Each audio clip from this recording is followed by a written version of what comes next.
Welcome to Life, Lessons, and Laughter with your host, Glenn Ambrose.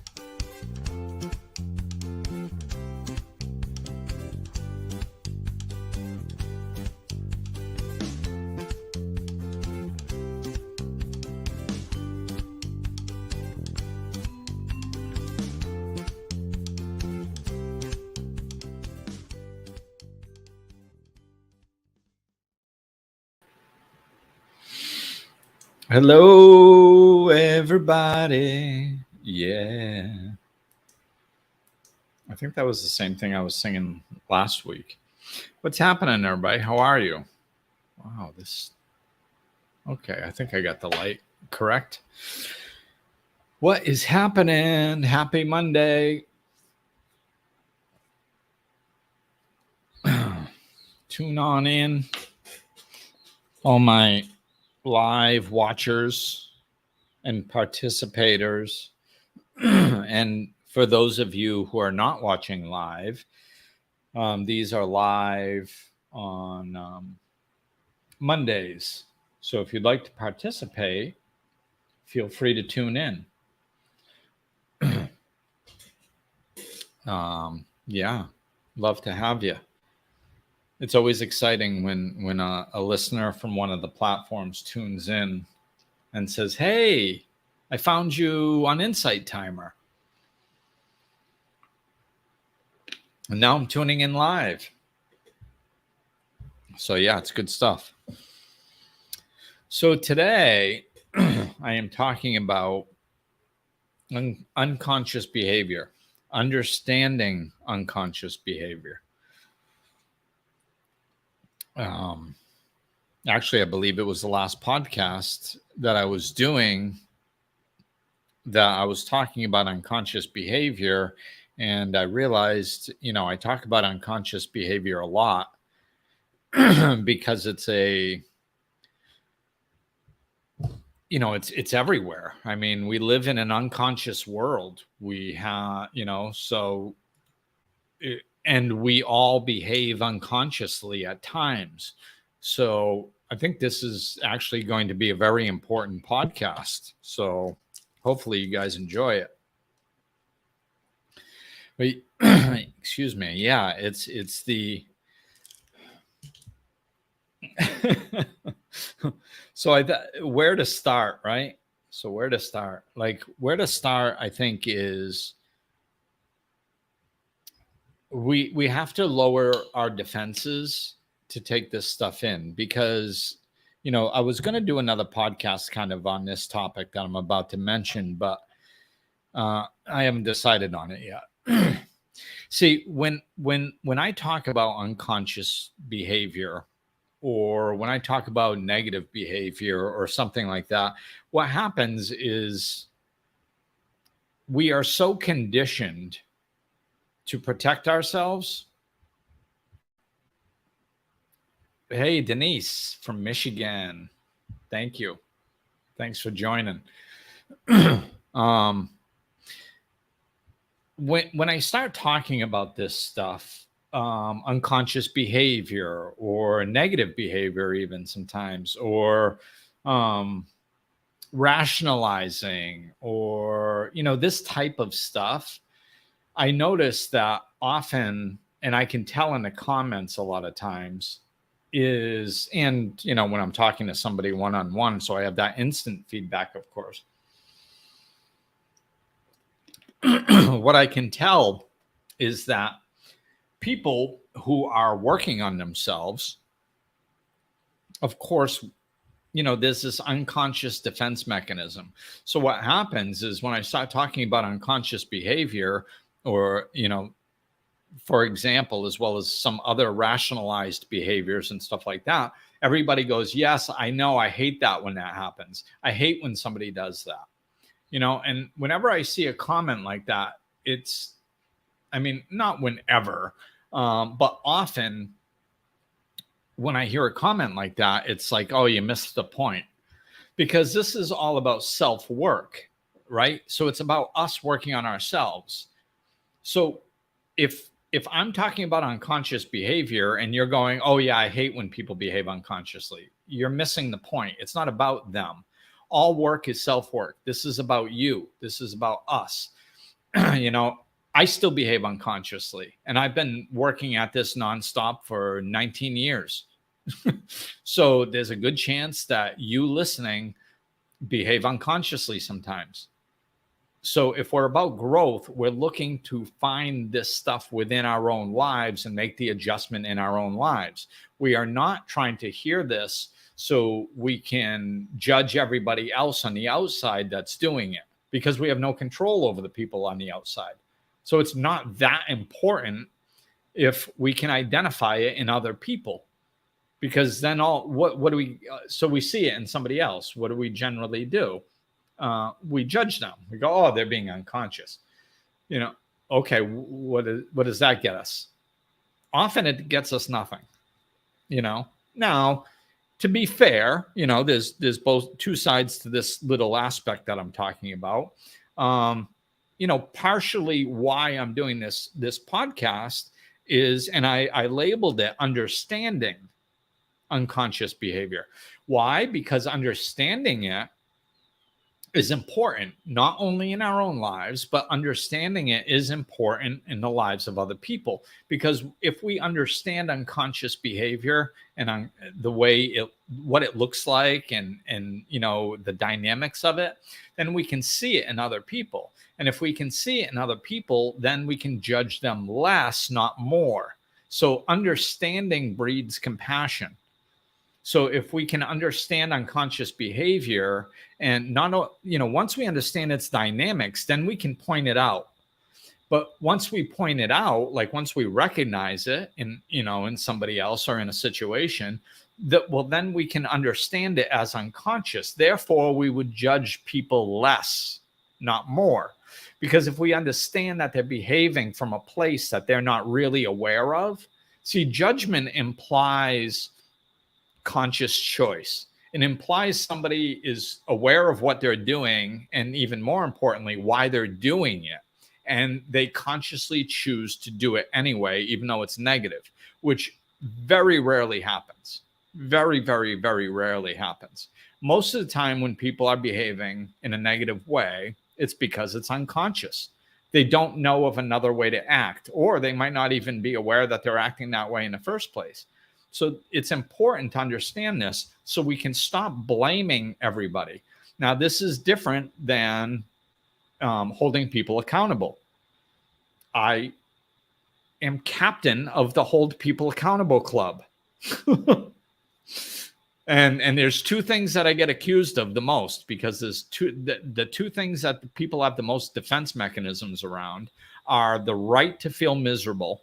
I always get attacked that I'm not honoring people's feelings, and I've said that before, when I am honoring, and I'll even say that I'm honoring, but there's so many defense mechanisms that people have the right to feel miserable that they protect it with everything that they have. And the other thing that people defend is their right to judge other people. And because I say specifically, no, this does not mean, and I'm saying it slowly so you can all hear me, this is important, I am not saying that we allow people to behave poorly because it's unconscious. I am not saying that. I am saying that even though people are behaving unconsciously, they are still accountable for their actions. You still hold them accountable. Okay, so now that we've, hopefully that's clear enough, because I've said it specifically clearly like that, and people have still skipped over it. So people are still responsible for their actions. This is not an excuse for poor behavior. It's just about understanding the functions and how people do. So we blame and holding people accountable is different. Okay, holding accountable says, I'm not going to allow you to treat me like this. Like, let's say, you know, I'll try to be specific. Let's say somebody's lashing out at you, they're yelling at you, and they're completely unconscious, right? They're out of their minds, unconscious, and they're yelling at you. Now, blame is, you shouldn't be doing this to me. You're a bad person. Holding people accountable is and monitor, you know, controlling your own experience is going, no, I'm not going to allow you to yell at me, and I'm going to leave the room. So you don't have to allow poor behavior. And you can hold people accountable if somebody behaves in a certain way a few times and you decide, hey, I don't want to be around this person anymore because they keep treating me poorly. That's fine. That's accountability. There's nothing wrong with that. But you don't have to blame them. You don't have to say they're a bad person, therefore I'm not going to hang out with them. You can just make it about you and say, I don't like the way they treat me, and that's why I'm not going to hang out with them. That's healthy. They're bad is not healthy. That's blame. That's judgment. That's what we're trying to get rid of. Okay, so if we understand that basically when people are behaving poorly, it's generally a lack of consciousness. Now, sometimes it's social conditioning. Society functions on a level of unconsciousness. Like everything. People go up, get up in the morning, brush your teeth, go to work, take the same way to work, have the same discussions at work, take the same way home, have the same meals on the same days, argue with their spouse about the same thing, go to sleep at the same time, and wake up and do it over again for 40 years. And 99% of the time, they're unconscious. That's just their routine. They just do it. They function. Nothing gets thought about too deeply. And when you can tell this when you're talking about people. See, like I always say this is part of my job, is that I don't pay attention when people are talking to me. I'm not really concerned with the specifics of what they're explaining to me. And that drives people crazy because they're addicted to the specifics, because they think that that's reality. And they think that that's where the problem is. So they're like, oh, okay, I had a problem with my spouse. Okay, let me tell you what happened. Well, first we went out to dinner. Doesn't matter. Doesn't matter that you were out to dinner. Well, and then they ordered the meat because they always get the meat and I always get the vegetarian. Doesn't matter. Doesn't matter what you ordered. They got a little irritated because the waitress took too long. Doesn't matter. And they tell all these specifics about the story leading up into an argument about something that they've probably argued about 40 times. Right? And they think that the specifics are actually important. If you've argued about something 40 times, then the specifics are obviously not important, because one time you argued about it at the restaurant. Another time you argued about it at a retirement party. Another time you argued about it at your parents' house. Another time so obviously where you are is not important in the story. But people want to tell you all the little tiny specifics, which ask any one of my clients, they have to get out of that habit working with me, because it doesn't matter. And I can't, like, if I only have an hour to talk with somebody, I'm not going to listen to this story about a bunch of stuff that doesn't matter for 30 minutes. So then I only have 30 minutes to help them. And it's a waste of my time and it's a waste of their time. And it drives me crazy. So I don't do it, so it's so let's take this one step further.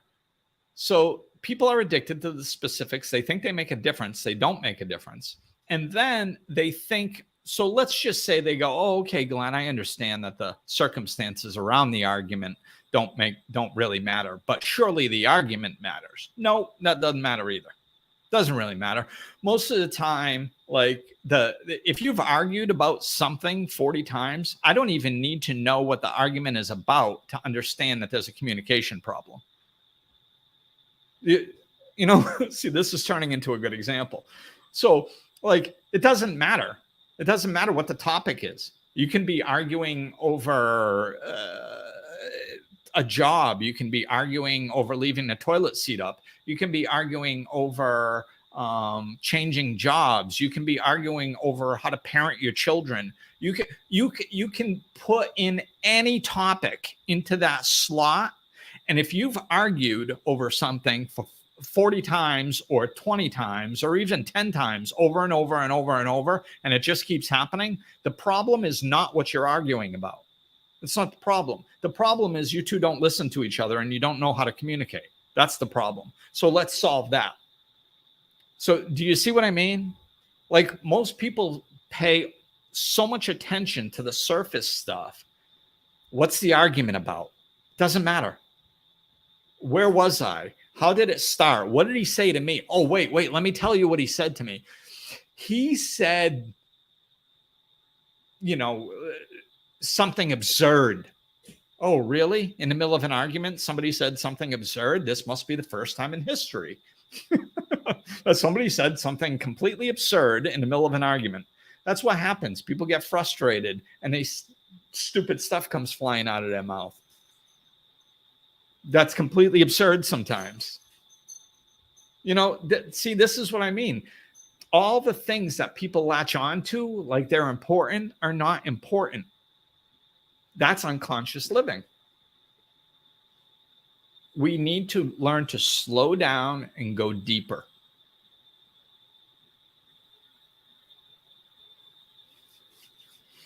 Let's see. Denise, autopilot. Yeah, a robotic checked out life. And see, the interesting part is that people don't know they're doing it. If you asked somebody if they lived like this, now I guarantee you right now, everybody that's listening knows somebody that lives like this.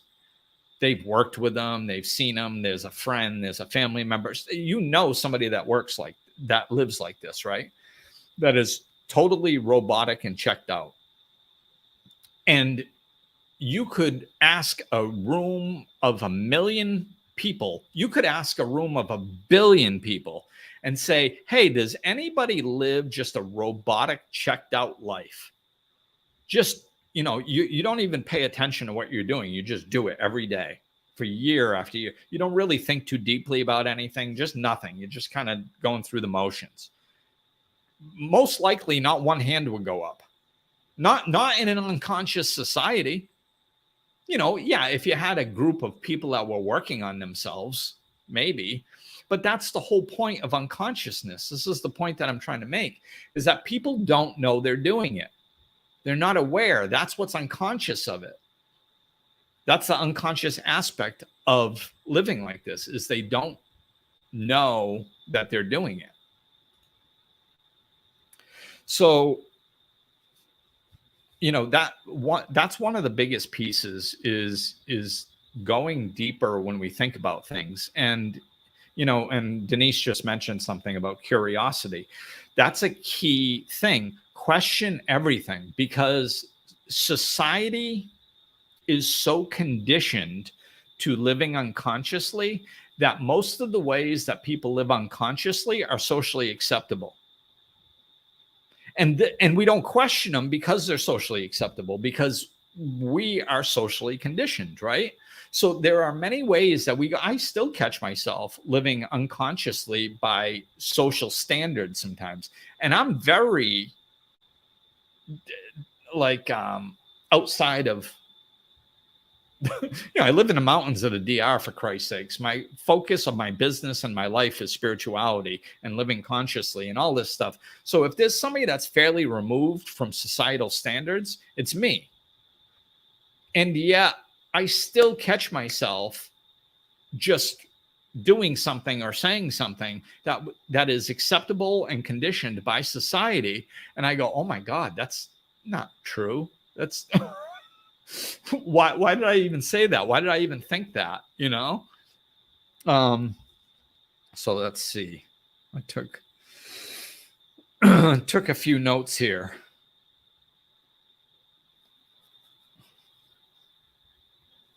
Yeah, I'm gonna start on some other stuff, I think. Sometimes I go with the notes, sometimes I don't.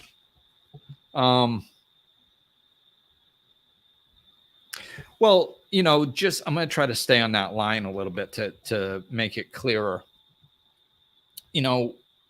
Some of the things that we do, like one of the things that I always notice, man, it jumps out at me.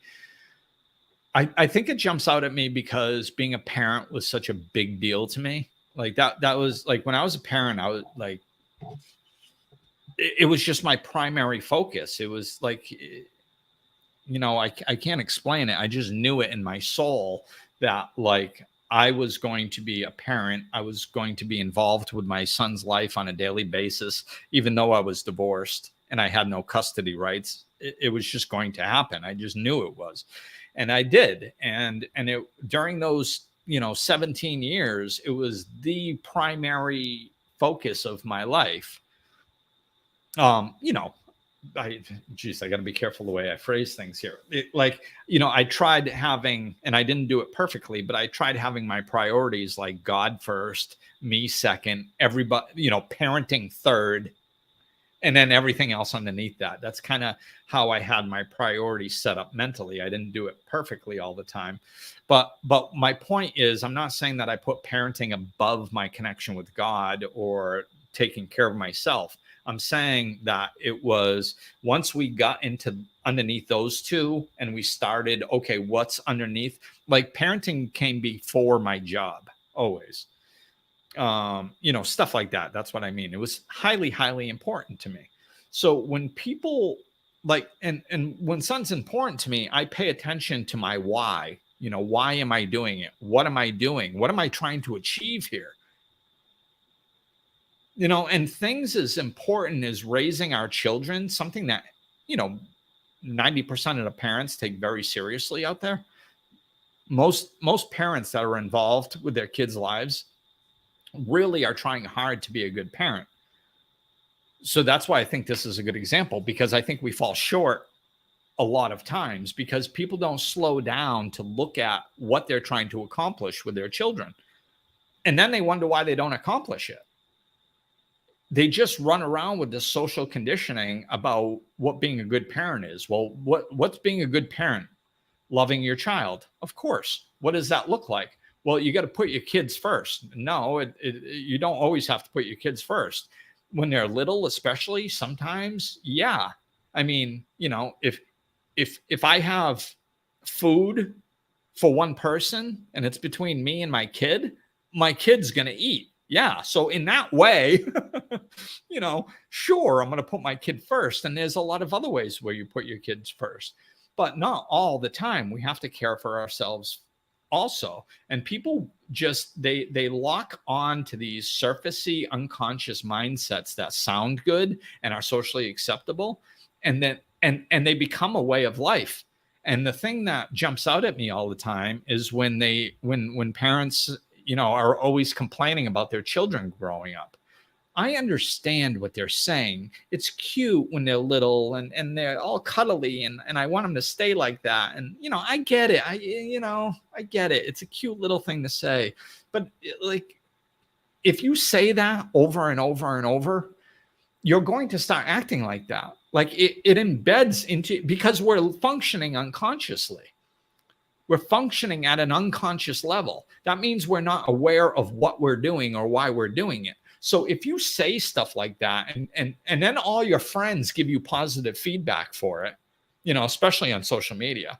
Oh, wait, my kid's growing up. I wish they'd stay small. And everybody goes, oh, yes. And they imply you must love your kid really much because you want them to stay small. And that's a loving thing to say. No, it's not a loving thing to say. It's really whacked. Like if you really look at what that means, you want your child to stay small. If you say that over and over and think that over and over, it will start to shift the way you behave. Now, are you going to stick them in a microwave and try to make sure that they don't grow? Of course not, because that would be a conscious action. And that that's stupid. So no, people aren't going to go do that, but they're going to do little things and it's going to affect their kid. They're going to make their kid feel guilty for growing up. So then their kid's probably going to have some kids will experience huge separation anxiety when they go off to college because they feel like they're letting their parent down because their parent's having a nervous breakdown in a freaking living room because they can't handle their kid going away. Like this is not the energy that you want to put towards your kids. Oh, I want you to stay little forever. And then all of a sudden they're sitting at home at 25 years old playing video games in the cellar, and they're doing exactly what you've been telling them you want them to do for the last 18 years. And they're wondering why you're upset. You're like, well, you wanted me to stay home. You wanted me to never grow up. I thought you wanted me around. I thought you loved me. This is the message that you kept giving me. You wanted me to stay in your life forever. You wanted to be needed. Well, go cook me some freaking dinner. And we wonder why kids behave like this. I mean, it doesn't come from nowhere. It comes from unconscious things. It comes from sitting there going, like, when you're in that energy, when you're in that space of going, oh, I just want my kid to stay little. I just want my kid to stay little. And then all of a sudden your kid comes up right at that particular moment when you're all in that energy, and they go, Mom, can I have candy for breakfast? You go, oh, I'm not supposed to. Oh, okay. All right. You just go have. Can I go do something I'm not supposed to? Oh, all right. And you just give them a pass. Why? Because you're in this all warm, lovey, fuzzy feeling. And you want them to be happy. And that's the most important thing. Let's just have them be happy. And then you make this unconscious decision to give them whatever they want and not hold them accountable for their actions. And this is how I'm hoping you guys get it. If you're honest with yourselves, I'm telling you, this is how unconscious behavior works. I swear to you, I'm not making this stuff up. If you slow down and be honest with yourself, I guarantee you that you will find out that I'm right. This maybe not, in this instance, maybe you don't do that particular thing, but you do other particular things. See, the reason is because our actions are determined by our goals. Our goals are mostly unconscious. Our unconscious will override our conscious thinking and get us to do things we wouldn't normally do so that we stay in alignment with our unconscious goal. So if your unconscious goal, if you just keep feeding it to yourself, oh, I want my kid to stay small. I want my kid to stay little. I hope he never grows up. If you keep feeding that to yourself unconsciously, your unconscious doesn't know that that's stupid. Consciously, consciously, you're like, well, no, of course I don't really want my kid to not grow up. Of course not. That's why, see, when I call people on this stuff, they think I'm crazy because they're like, because all of a sudden I'm addressing them on a conscious level and they go, no, that's ridiculous. I don't actually want my kid to not grow up. It's like, I understand that that on a conscious level, but you keep feeding your unconscious the opposite. You keep telling your unconscious, and then you support it with your emotions. You feed it with all that warm, fuzzy feeling like, I feel good if this is my goal. If my kid doesn't grow up, I feel warm and fuzzy. I'm good. This is what I truly want. And it gets lodged in as our unconscious goal. And then our behaviors, especially when things get busy, like when you're doing 90 things at once, and then your kid comes in and asks you a question, unconsciously, you'll say yes to stuff that you actually mean no to. Why? Because your unconscious is in control. And it's trying to make the kid happy. It's trying, because that's your main goal. Keep it little, keep it happy, keep it warm and fuzzy, keep it with me, keep it. So you just say yes to please the kid, and you're not paying attention to like what you're teaching the kid. Are you teaching the kid to be a productive member of society? Are you teaching the kid to follow their joy and do what makes them happy? Are you teaching your kid to be responsible for their own life? Are you teaching them what responsibility looks and feels like? We're not teaching them a lot.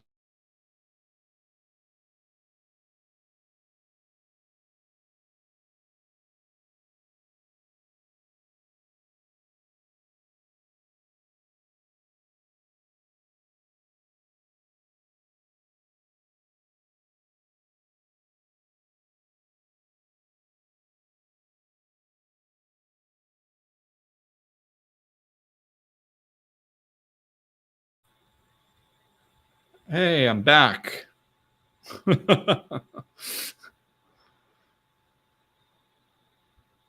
So yeah, hopefully this internet will stay with me, and I'm and I'm back. I don't know if you guys could hear me, but my video went out. The pause was.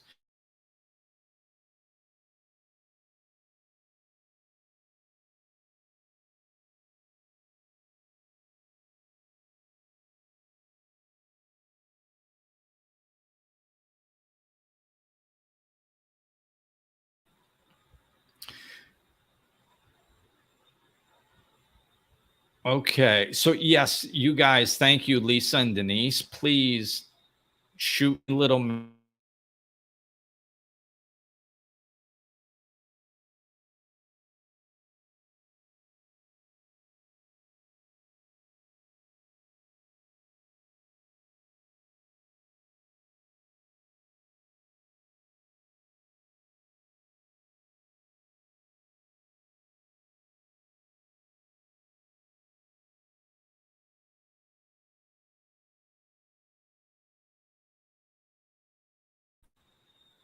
paused again. So can you guys hear me when it's paused, or is it just completely frozen and you can't hear or see?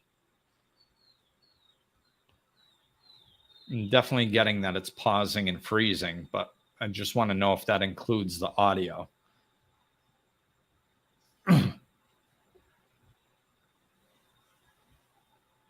So